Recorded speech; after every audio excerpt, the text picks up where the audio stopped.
গতকালকে সব আপনার শশার বীজ, তারপর লাল শাক, ধনিয়া সব কিছুর বীজ লাগানো বোনার পর তারপর আপনার পানি দেওয়া হয়েছে। ঠিক আছে, পানি দিতে দিতে সন্ধ্যা লেগে গেছে, তো এই জন্য আর আপনাদেরকে দেখানো হয় নাই। এই জন্য আজকে সকালে চলে আসলাম কি অবস্থা ক্ষেতের দেখতে।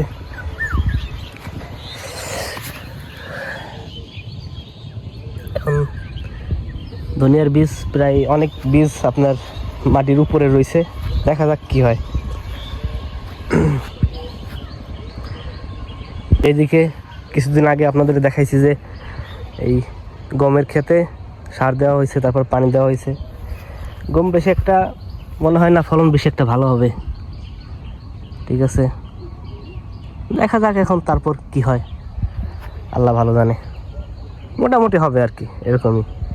আগে থেকে আপনার পরিচর্যা ভালো মতো করা হয় না, তো এই জন্য আর কি এই অবস্থা মনে হইতেছে আমার আর কি। এদিকে ধান খেতেও নামা লাগবে। ঠিক আছে, জিরানো লাগবে। ওই একটা দুইটা ঘাস হয়েছে, ওই যে দেখা যায়।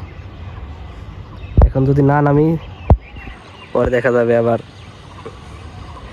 ঘাসের সাথে পারবো না আমি, মানে পরিষ্কার করতে পারবো না, অনেক বেশি হয়ে যাবে একবারে। এই জন্য দেখি আজকে না নামলেও কালকে নামা লাগবে।